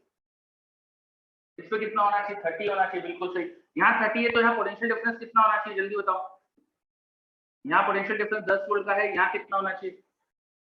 चार्ज पता है ना तुम्हें 30, तो Q बाय सी कर दो, कितना आएगा, Q बाय सी करो 6 वोल्ट आएगा, ठीक है। 10 6 टोटल पोटेंशियल डिफरेंस कितना है, 10 6 टोटल पोटेंशियल डिफरेंस कितना होगा, 16 होगा। 5 और 3 का सीरीज कॉम्बिनेशन क्या आएगा, 5 और 3 का सीरीज कॉम्बिनेशन बोलो। 5 और 3 सीरीज कॉम्बिनेशन क्या आएगा, 5 into 3 upon 5 plus 3, 5 into 3 15 by 8, 15 by 8 बिल्कुल सही, है ना। 15 बाई 8 और ये 6 पैरेलल में, 15 बाई 8 और 6 पैरेलल में जोड़ो कितना आएगा, 15 बाई 6 और 8 पैरेलल में, यहाँ पैरेलल कॉम्बिनेशन दिख रहा है, ऐड कर लो 63 बाई 8। चलो बच्चे मुझे बता रहे हैं 63 बाई, तो इन सबको हटा दो और यहाँ पर एक ही कैपेसिटर लगा दो, कितना 63 बाई, वो 10 से 16 वोल्ट पोटेंशियल डिफरेंस। कोई दिक्कत, सही है क्या, कोई दिक्कत नहीं, वेरी गुड, ठीक है। चलो इधर का काम हो गया, जरा इधर नजर डालो, पैरेलल सीरीज में इक्विवेलेंट बताओ, ये सीरीज में इक्विवेलेंट बताओ, 6 आ रहा है, ठीक है। इस 6 के साथ 3 पैरेलल में क्या आएगा, 9, तो सबको हटा के 9 लगा दो, इन सबको हटाया, यहाँ 9 माइक्रोफेराड कैपेसिटर लगा दिया, ठीक। ये दोनों कैपेसिटर किस तरह से जुड़े हुए हैं, ये दोनों कैपेसिटर किस तरह से जुड़े हुए हैं, सीरीज में। यहाँ अगर 16 वोल्ट है तो वहां कितना होना चाहिए, सीरीज में पोटेंशियल डिफरेंस का रेशो कैपेसिटी के इनवर्स रेशो में होता है, यहाँ 16 वोल्ट है तो वहां कितना होना चाहिए बताओ, यहाँ 16 वोल्ट है तो वहां कितना होना चाहिए पोटेंशियल डिफरेंस।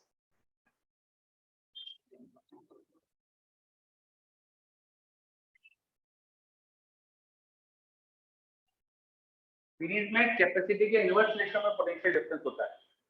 तो जो कैपेसिटी का रेशियो उसका उल्टा पोटेंशियल का रेशियो, जो कैपेसिटी का रेशियो उसका उल्टा पोटेंशियल का ratio.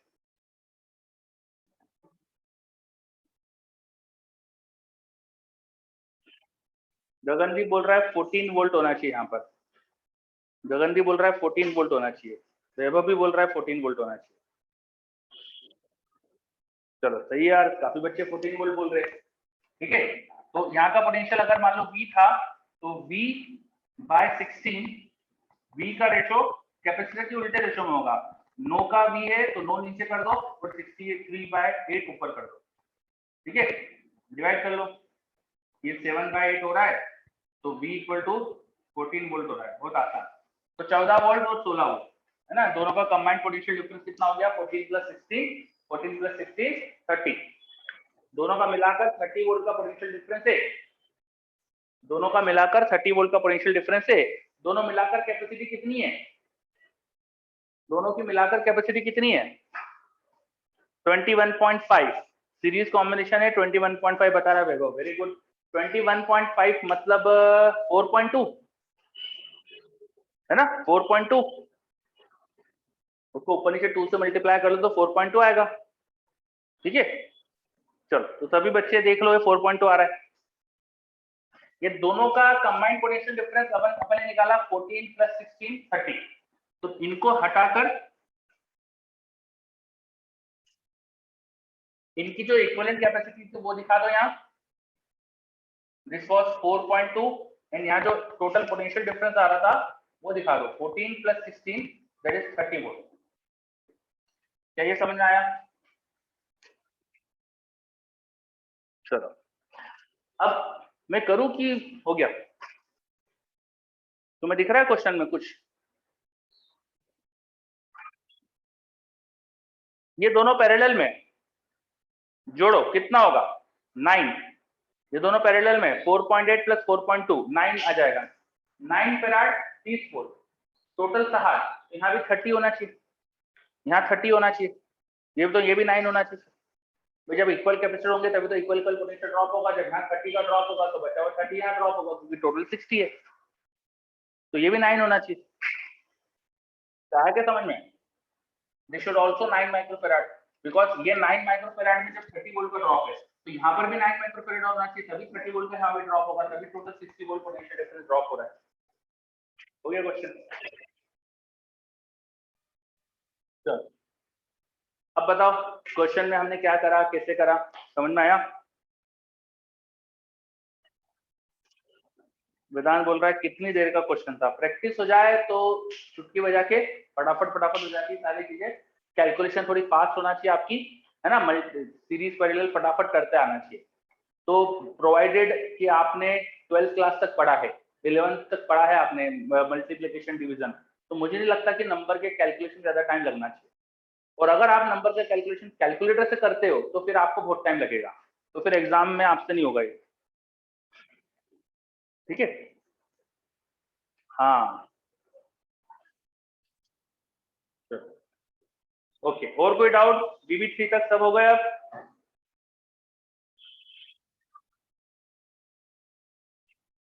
Yes all done, very good. ठीक है, तो हीट फ्लो वाले क्वेश्चन हमको देखना थे, तो उसकी थ्योरी तो आज अपनी डिस्कस हुई है। चलो उसके थ्योरी छोटा मोटा पोर्शन डिस्कस हुआ है।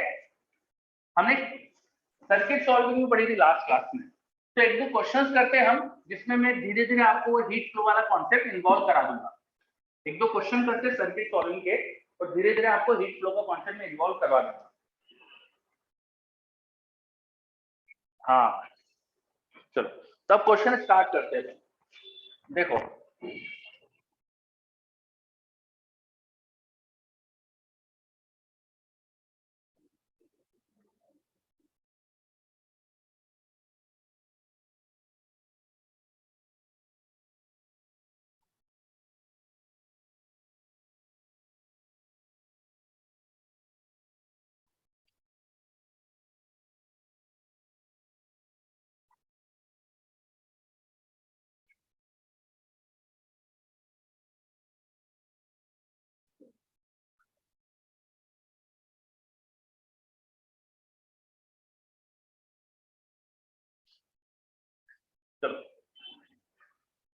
देखो सबसे पहला क्वेश्चन लिखो ये,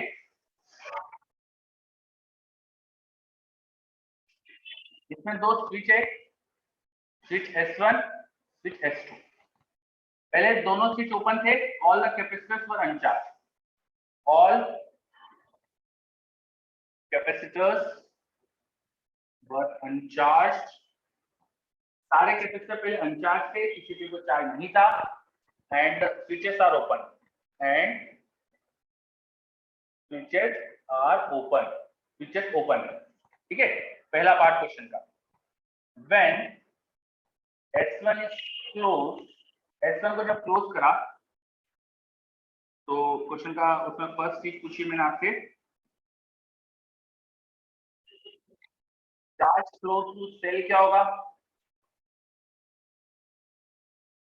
दूसरी चीज पूछिए, हीट डेवलप इन सर्किट।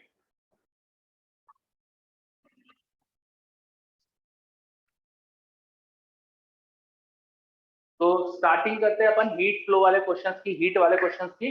तो हीट वाले क्वेश्चंस को पहले एक सिंपल सा क्वेश्चन दिया है मैंने आपको, देखो सर्किट क्या दिया है, एक स्विच, दो स्विचेस दिखा दिए हैं, मैंने बता दिया आपको सारे कैपेसिटर अनचार्ज थे। हर बार क्वेश्चन में बताया नहीं जाता है ऐसा कि कैपेसिटर अनचार्ज है, तो आपको ये अंडरस्टूड सा रहता है कि जब क्वेश्चन में कुछ कहा नहीं जाए तो अपन ये मान के चलते कि पहले से अनचार्ज थे, है ना। शुरू में वो अनचार्ज से यही मान के चलते हैं नॉर्मली अपन, जब तक अदरवाइज बोला नहीं जाए, ठीक है। तो हमने कैपेसिटर लगा दिए हैं, स्विच S2 अभी भी ओपन है, स्विच S1 को क्लोज कर दिया, तो जैसे स्विच S1 को क्लोज करेंगे तो चार्ज कितना फ्लो होगा सेल से और कितनी हीट डेवलप होगी, दो चीज पूछिए, करो जल्दी से। आकाश का तो जवाब भी आ गया, वेरी गुड।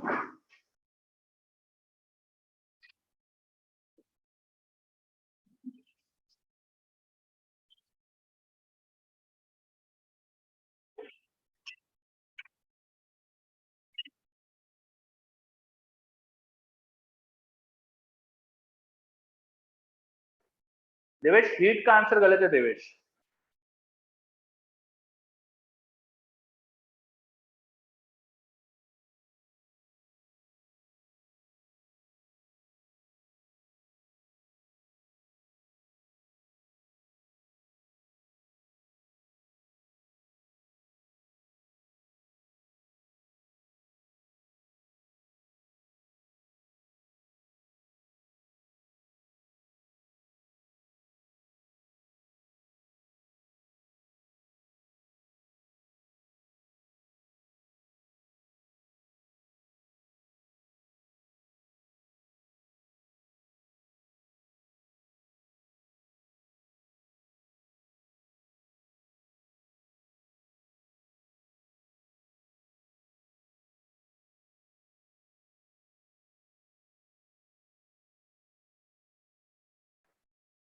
ओके, वैभव का भी आंसर आ गया है, वेरी गुड वैभव।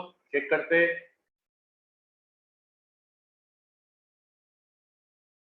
थोड़ा सा हीट का आंसर आप चेक कर लो अच्छे से ना, हीट या चार्ज में कुछ एक में तो गड़बड़ लग रही मुझे। सर्वेश और अंश के भी आ रहे।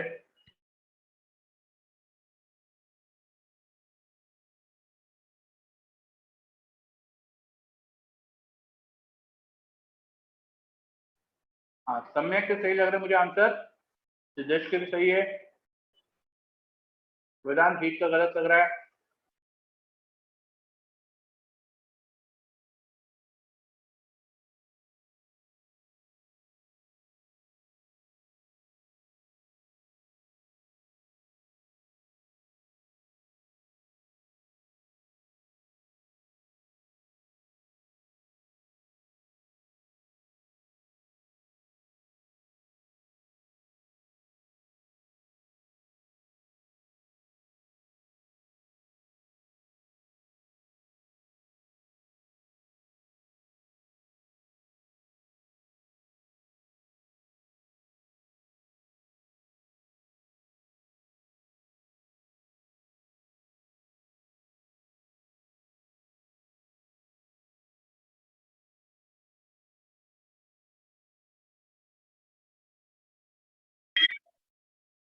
ओके सॉल्व करते हैं अपन। देखो क्वेश्चन में मैंने आपसे दो चीजें पूछी है, चार्ज फ्लो कितना हुआ है, हीट कितनी जनरेट हुई है, चार्ज फ्लो कितना हुआ है, हीट कितनी जनरेट हुई है। तो इस जो अगले बिगिनर बॉक्स में ना कॉमन टाइप के क्वेश्चन यही होते हैं, चार्ज फ्लो कितना हुआ है, हीट कितनी जनरेट हुई। चार्ज फ्लो कैसे निकालते हैं, सर्किट में सबसे पहले इनिशियल चार्जेस देखो, कैपेसिटर्स में क्या थे, इनिशियल चार्जेस देखो, और वो देखने के बाद फाइनल चार्जेस देखो। फाइनल और इनिशियल का जो डिफरेंस होगा वो तो नहीं फ्लो करके आया होगा, है ना। तो चार्ज फ्लो निकालना बहुत आसान सी चीज होती है। कैसे निकालते हैं, बहुत लॉजिकली निकाल सकते हैं अपन। चार्ज फ्लो हम लॉजिकली निकाल सकते हैं हमेशा। Charge flow should be the final charge minus initial charge, ठीक है। किस पर, कैपेसिटर पर। किसी कैपेसिटर में कितना चार्ज फ्लो करके आ रहा है, उसकी किसी प्लेट पे कितना चार्ज फ्लो करके आ रहा है, वो हम बता सकते हैं यूजिंग दिस।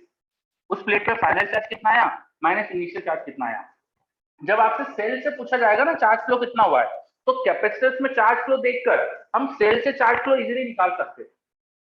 कैपेसिटर में चार्ज फ्लो देखकर सेल से चार्ज फ्लो इजीली निकाल सकते हैं। हमें अगर पता चल गया कि यहाँ कितना चार्ज जा रहा है, हमें ये पता चल गया यहाँ कितना चार्ज जा रहा है, तो यहाँ जो चार्ज जा रहा होगा और यहाँ जो जा रहा होगा उनका समी तो सेल से आया होगा, है ना। तो किरचॉफ करंट लॉ को यूज करके हम सेल वेल से बाकी सब जगह से चार्ज फ्लो इजीली निकाल सकते हैं। तो आप सबने कर तो दिया है क्वेश्चन, पर मैं आपको थ्योरी जो बता रहा हूँ, ये लॉजिक जो बता रहा हूँ, ये सीखने की चीजें यहाँ पर। किसी भी क्वेश्चन में अगर आपसे चार्ज फ्लो पूछा जाए, तो आप जैसे मान लो कोई सेल है, कोई कैपेसिटर है, कैपेसिटर की ब्रांच में कितना चार्ज फ्लो हुआ आपको बताना है, तो आप हमेशा दो चीज देखोगे कि उस प्लेट पर फाइनल चार्ज कितना है, उस प्लेट पे इनिशियल चार्ज कितना है। ये चीज समझ में आई क्या? ये लॉजिक बहुत सिंपल है। यस, सबको क्लियर हो रहा है, वेरी गुड। तो मैंने तो यहाँ आपको दिया ही था कि इनिशियल चार्ज 0 है, तो जो भी फाइनल होगा वही चार्ज फ्लो क्या आया होगा, क्योंकि इनिशियल चार्ज तो 0 है। ठीक है, चलो अब सॉल्व करते हैं। तो जरा ध्यान से देखें तो ये दोनों कैपेसिटर कैसे कनेक्टेड है सीरीज में। 4 into 6 upon 4 plus 6, 4 into 6 upon 4 plus 6, 2.4, ये 2.4 पैरेलल में 4.8 हो जाएगा।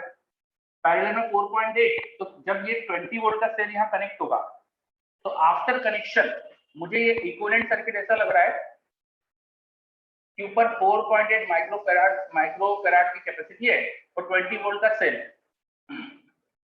मुझे सर्किट इक्विवेलेंट ऐसा दिख रहा है। तो जैसे ही मैं सेल कनेक्ट करूंगा, charge should be Q into C, C into V, charge should be C into V। यहाँ से जो चार्ज आना चाहिए Q, वो होना चाहिए C into V।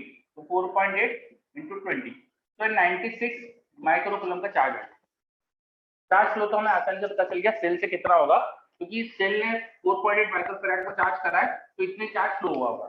और इनिशियल कैपेसिटर पे चार्ज 0 था, तो इनिशियल चार्ज 0, फाइनल पता चल गया, तो डिफरेंस चार्ज फ्लो आ गया, है ना। ये तो मैक्सिमम बच्चे ने मुझे दे ही दिया था, 96 वाला तो सही दिया था। चलो, तो इसका आंसर हो गया 96 माइक्रोकूलम। अब दूसरी चीज पूछी थी हीट डेवलप, वो कैसे निकालते हैं। तो हीट के लिए मैंने आपको बताया था, वो आपको निकालना है वर्क डन, जो भी चीजें कर रही है। अभी सिर्फ सेल वर्क कर रहे minus delta you, work done minus delta you, ये कर देंगे अपन। ठीक है, तो इक्विवेलेंट कैपेसिटी से भी देख सकते हैं अपन एनर्जी का चेंज कितना होगा।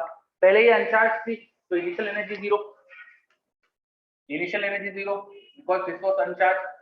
फाइनल एनर्जी कितनी होगी, हाफ CV स्क्वायर से लिख सकता हूं मैं, 4.8 और V20।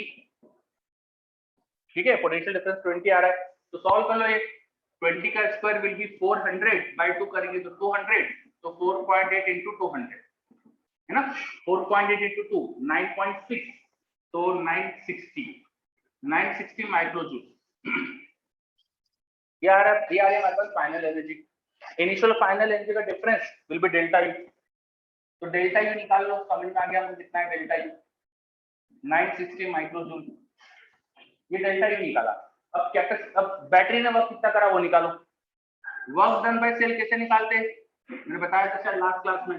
Potential difference of cell क्या है देखो, इनटू उससे चार्ज फ्लो कितना हुआ है वो देखो, और चार्ज पॉजिटिव लेना, अगर वो सेल की डायरेक्शन में फ्लो कर रहा है, तो सेल की डायरेक्शन में फ्लो कर रहा है तो चार्ज फ्लो से पॉजिटिव ले लेंगे। तो 96 इंटू ये करो, तो 96 इंटू डबल 12 9 18 1920 माइक्रो जूल।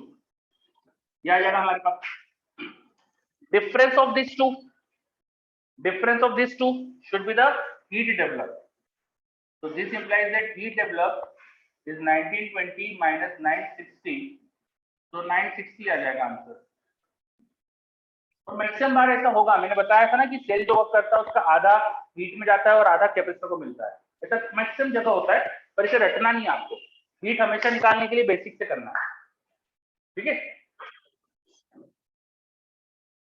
चलो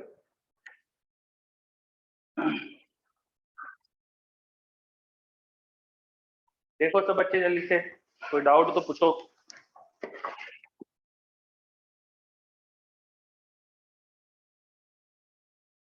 क्लियर। अब इन क्वेश्चंस में ना सबसे बड़ी प्रॉब्लम बच्चों की जो होती है वो है ना, ये कभी कभी इनिशियल चार्ज देखते नहीं ढंग से।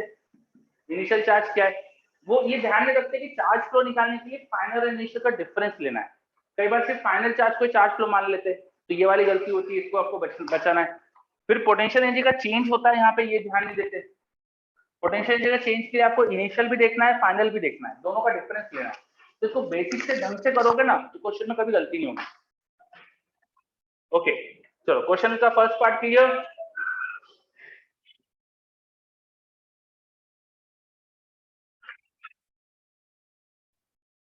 अब इसके बाद मैं क्वेश्चन में एक और पार्ट दे रहा हूं आपको, सेकंड पार्ट यहां लिख देता हूं ऊपर, दिखाई दे रहा है वहां पे, हाँ दिख रहा है, ठीक है।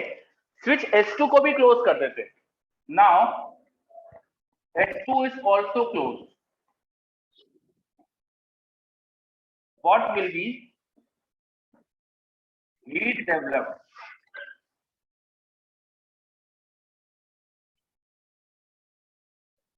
if it is done in the process। मैंने S2 को भी क्लोज कर दिया, तो S2 को क्लोज करने से सर्किट में हो सकता है कुछ हीट डेवलप हो जाए। S2 को क्लोज करने की वजह से कुछ हीट डेवलप हो जाए। कैसे निकालोगे, जब भी आपको हीट निकालना है तो आप देखो कि आपने जो कर दिया है उसकी वजह से कितना सेल ने वर्क करा, कितना एनर्जी में चेंज हुआ, इनका डिफरेंस लेके हीट निकाल लेना, ठीक है। तो चलो, अब मैंने अगर S2 को क्लोज करा तो कितनी हीट डेवलप होगी। वेरी गुड अमय, असीम वेरी गुड, सर का भी आ गया। चलो सभी बच्चे सही जवाब दे रहे, वेदांत का भी आ गया, वेरी गुड।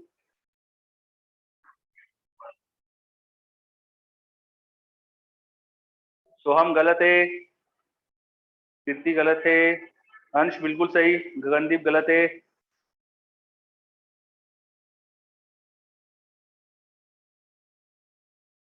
गोपाल गलत है, सर्वेश गलत है। वैभव थोड़ा सा ढंग से समझाओ क्या बोलना चाह रहे हो, शांतनु ढंग से लिखो।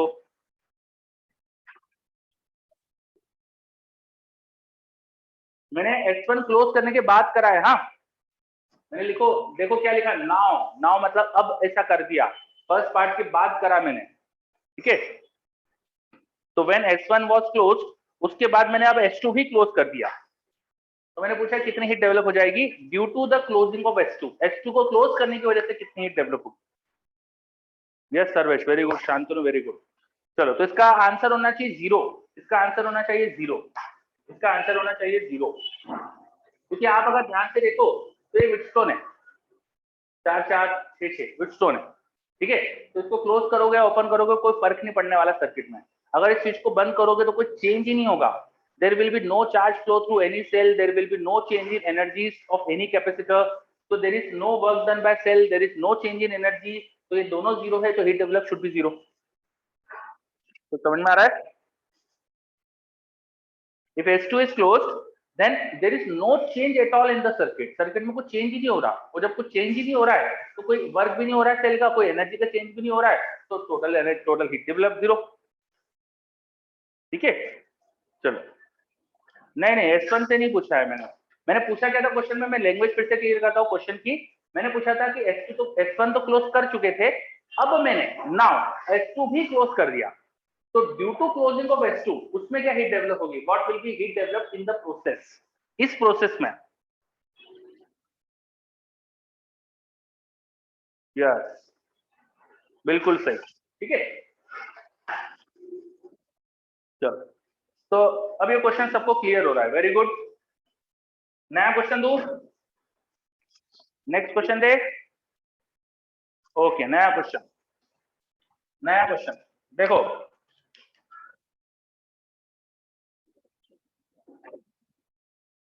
ये रहा नया क्वेश्चन, ये रहा नया क्वेश्चन। ठीक है, क्वेश्चन का फर्स्ट पार्ट ये था, S1 क्लोज कर दिया था। क्वेश्चन का फर्स्ट पार्ट का आंसर तो सेम आएगा, फर्स्ट पार्ट में कोई चेंज आएगा नहीं। अब आपको सेकंड पार्ट बताना। नया क्वेश्चन ये रहा तुम्हारे पास, व्हेन S1 इज क्लोज, ये सबका आंसर वही आएगा जो पहले आया था, तो ये सब कोई लिखने की जरूरत है नहीं। अब सेकंड पार्ट का आंसर बताना है आपको, what will be the answer for the second part. ये पुराने क्वेश्चन का डायग्राम सब हटा।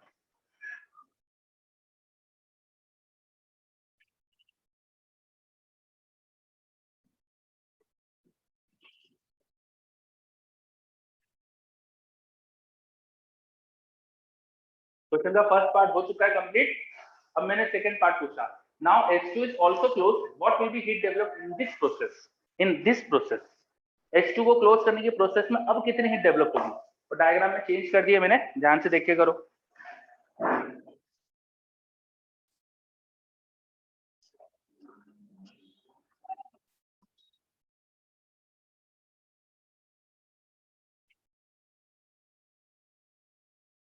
चलो बच्चों के जवाब आ रहे हैं मेरे पास, ठीक है देखते हैं।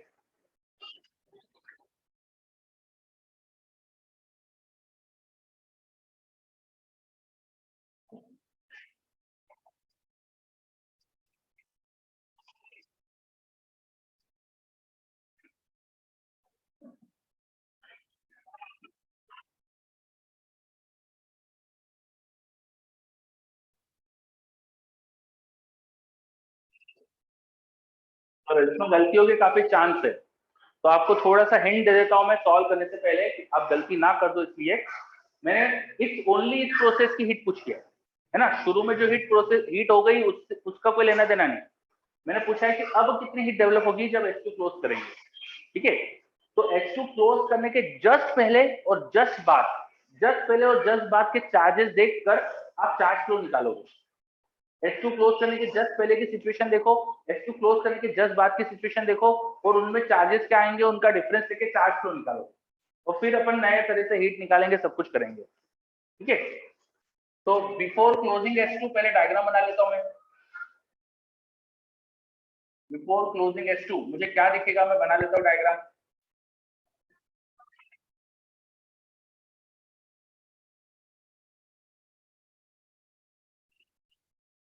चलो H2 को क्लोज करने के पहले ये दोनों अपने अपने सीरीज में, ये दोनों अपने अपने सीरीज में, इनका कॉम्बिनेशन 2.4, इनका 2.4 20 वोल्ट के सेल से जुड़े हैं, तो 2.4 इंटू 20 कर दो, तो चार्ज कितना आएगा, 96 का हाफ हो जाएगा, है ना। तो 45 प्लस 4 48, 45 प्लस 4 49, 49 का चार्ज यहाँ आएगा 49 माइक्रोकूलम, और यहाँ भी 49 माइक्रोकूलम, नहीं 44 का होना चाहिए, 96 है ना, 48 का होना चाहिए। 48 माइक्रोकूलम के चार्जेस है पहले इनिशियल, तो इनिशियली यहाँ पे प्लस माइनस 48, यहाँ प्लस माइनस 48, यहाँ प्लस माइनस 48, यहाँ प्लस माइनस 48, ये चार्जेस है। शुरू में चार्जेस क्या थे वो देखिए मैंने। ठीक, बिफोर क्लोजिंग ऑफ H2 क्या डायग्राम था समझ गया। अब H2 क्लोज करने के बाद क्या होगा, ये देखो, आफ्टर क्लोजिंग H2,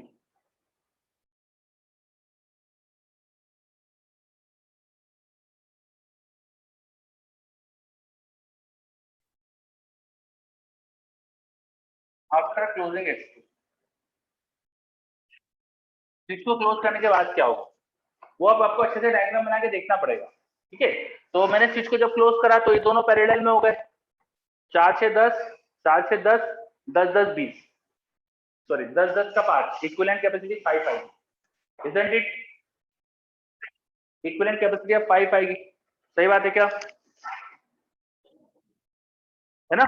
चलो इक्विवेलेंट कैपेसिटी अब 5 आएगी, तो बैटरी से चार्ज कितना आना चाहिए फिर, 5 इंटू 20 100, बैटरी से चार्ज 100 में ये दोनों पैरेलल में कैपेसिटी के इनवर्स रेशियो में चार्ज जाता है, ऊपर 4 था तो कैपेसिटी के इनवर्स रेशियो में चार्ज भेज दो, पैरेलल में कैपेसिटी के इनवर्स, सॉरी गलत बोल दिया मैंने, कैपेसिटी के रेशियो में चार्ज जाता है पैरेलल में, तो 4 और 6 2:3, 50 के चार्ज को 2:3 में डिवाइड करो, तो ऊपर जाएगा 20,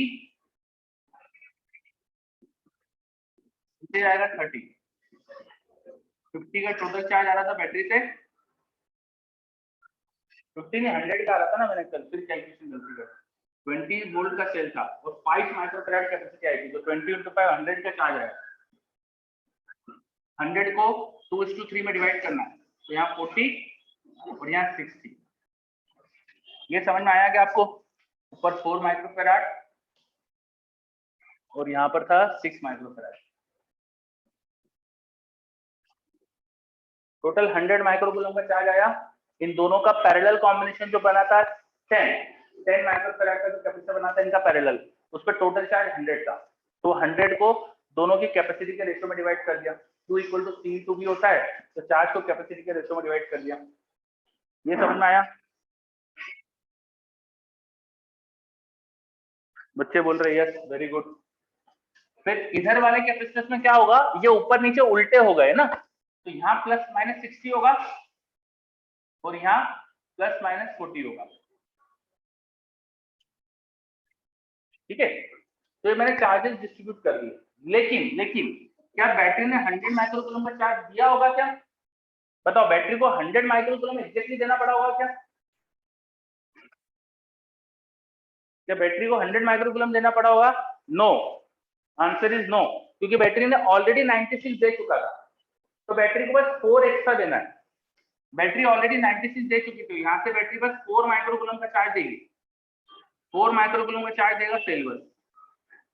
ठीक है, ऑलरेडी इस प्लेट पर कुछ चार्ज था, यहाँ चार्ज कितना था 48, अब हो गया 40, तो यहाँ से चार्ज कम हुआ, तो यहाँ से 8 माइक्रोकूलम का चार्ज कम हो रहा है, वो ऊपर से नीचे आया, 8 और 4 12 इसमें ऐड हो गया, यहाँ 60 हो गया। देखो ये बात समझ में आई? ठीक है, तो इस वाली प्लेट पर भी पहले 48 था और अब यहाँ पे कितना हो गया 60, तो यहाँ पे 12 का चार्ज आया, इधर गया था 8 का, तो यहाँ से 20 का आया होगा। ठीक है, यहाँ पर 12 का आया, वो 12 इधर गया, यहाँ से 8 का आया होगा। तो ये अपन ने पूरा चार्ज फ्लो पूरा सर्किट में बना दिया। कहाँ से कितना चार्ज का फ्लो हुआ होगा पूरा देखिए अपन, ये चीज समझो अच्छे से। ये सबसे बड़ी चीज यहाँ पे बच्चों की गलतियां ये होती है, जब मैंने स्विच को क्लोज करा तो आफ्टर क्लोजिंग द स्विच मैंने सर्किट सॉल्व करके मैंने देखा था बैटरी से 100 का चार्ज आ रहा है, पर एक्चुअली 100 थोड़ी दिया होगा, ऑलरेडी बैटरी 48 96 का तो दे चुकी थी, तो 4 का ही उसे एक्स्ट्रा चार्ज देना है। हर प्लेट पे कितना चार्ज था इनिशियली और हर प्लेट पे फाइनली कितना चार्ज है वो देखकर मैंने चार्ज का फ्लो समझ गया। फाइनल चार्ज 40, इनिशियल चार्ज 48, तो चार्ज का चेंज हुआ 8, तो इससे चार्ज 8 बाहर चला गया, कम हो गया चार्ज तो बाहर भेज दिया, अगर बढ़ता है तो अंदर भेज देता। क्या ये चीज समझ में आ रहा है? ये डायग्राम समझ में आ रहा है? यस, बच्चे बोल रहे हैं बहुत बढ़िया। तो अब तुम सही कर सकते हो क्वेश्चन। अब आपसे पूछा है हीट डेवलप कितनी होगी, तो हीट के लिए वर्क निकालना तुम्हारे पास आसान हो गया, वर्क डन बाय सेल 4 × 20 और डेल्टा यू निकाल सकते हो। इनिशियल एनर्जी तुम्हें पता है सिस्टम में कितनी थी इसके अंदर, है ना, कितनी आई थी, शायद 960 माइक्रो जूल आई। फाइनल भी निकाल सकते हो, चार्जेस तुमको पता है तो इक्विवेलेंट कैपेसिटी से भी फाइनल लिख सकते हो। तो इक्विवेलेंट कैपेसिटी 5 आ गई थी और बैटरी 20 वोल्ट की थी, तो हाफ CV² कर लेना, 20 का स्क्वायर 400/2, 400/2 200, 200 × 4 कर दो, 200 × 5 कर दो, तो 1000 माइक्रो जूल की बात की एनर्जी। तो अब हीट निकालो, वर्क डन बाय सेल। अब इस प्रोसेस में सेल ने वर्क कितना करा, 80 micro joule minus delta you, difference क्या है इनका 1000 माइनस ये, तो 40 माइक्रो जूल, तो आंसर हो गया 80 माइनस 40 मतलब 40 माइक्रो जूल, ये होगा करेक्ट आंसर। तो समझ में आया? देख लो सभी बच्चे जल्दी से। सबसे ज्यादा ट्रिकी पार्ट होता है क्वेश्चन का चार्ज फ्लो देखना, चार्ज फ्लो देखना सबसे ज्यादा ट्रिकी पार्ट होता है। कैसे देखते हैं चार्ज फ्लो? उसके लिए हमेशा डायग्राम बनाओ, उसके लिए हमेशा डायग्राम बनाओ। इनिशियल चार्ज देखो, फाइनल चार्ज देखो, और फिर डिफरेंस से चार्ज फ्लो निकालो। ये ध्यान रखना हमेशा, इसमें बहुत गलती होती है। इस वाले सर्किट में चार्ज फ्लो बताने के लिए इनिशियल चार्जेस 0 थे, तो यहां से चार्ज 0 होने से जो फाइनल चार्ज है वही चार्ज फ्लो हो गया। पर अब इन दोनों सिचुएशन के बीच में फर्क था, यहाँ पे ऑलरेडी चार्ज कैपेसिटर थे और उनमें चार्ज का चेंज हो गया, तो इसलिए चार्ज फ्लो निकालने के लिए आपको फाइनल माइनस इनिशियल करना पड़ा है।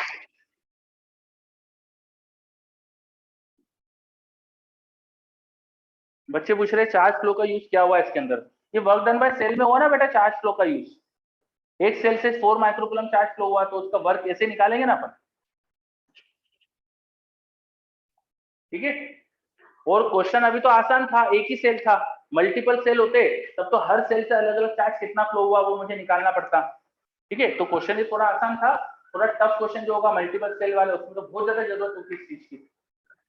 और क्वेश्चन में ये भी पूछ सकते हैं कि स्विच से कितना चार्ज फ्लो कर गया, तो स्विच से 20 माइक्रोकूलम फ्लो कर रहा है, देखो ऊपर।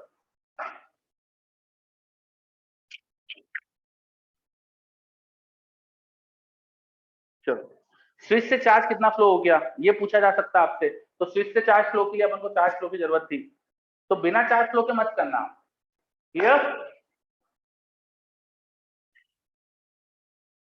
मेरे से पूछ रहा है देवेश बैटरी का इक्विवेलेंट कैसे होता है इसमें। भाई सीरीज बैटरी में अगर सीरीज पैरेलल लगा सकते हो आप, अगर रेजिस्टेंस भी दियो, रेजिस्टेंस नहीं दियो, अगर डायरेक्टली सीरीज में दिख रहे दो सेल तो सीरीज में जोड़ दो, कोई फर्क नहीं पड़ता, पर कैपेसिटर के साथ कुछ करना मत उसका, है ना। मतलब ऐसा मत करना कि E1 bye C1 plus C2 bye C2, ऐसा मत कर देना, ठीक है। बाकी तो अपन ने जो करंट इलेक्ट्रिसिटी पढ़ा है वो सब कर सकते हो।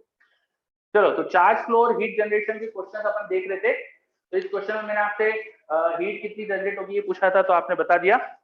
अपना टाइम हो गया, मैंने 5 मिनट ऊपर ही ले लिए है, तो अब मैं रुकता हूँ जल्दी से, और नेक्स्ट क्लास में इस तरह के और क्वेश्चन सीखेंगे अपन। अभी तो मुझे इस पर थोड़ा और प्रैक्टिस कराना बाकी है, ठीक है। मैंने आपको एक रेस प्रोवाइड करी है, वो रेस कंप्लीट करो, मैं एक वीकली असाइनमेंट भी देने वाला हूँ आपको, तो वो भी कंप्लीट करना है, और कल के लिए अपन ने बात करी ली क्या क्या करने वाले, ठीक है।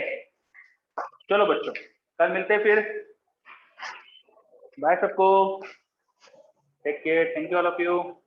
BB4 थोड़ा, BB4 चालू कर सकते हो करना आप, है ना। BB4 का जो कॉन्सेप्ट है वो पूरा हो चुका है, बस प्रैक्टिस करना है हमको, तो प्रैक्टिस हम करेंगे क्लास में, 2-3 क्वेश्चन और करेंगे, बाकी BB4 पूरा कर सकते हो, ठीक है।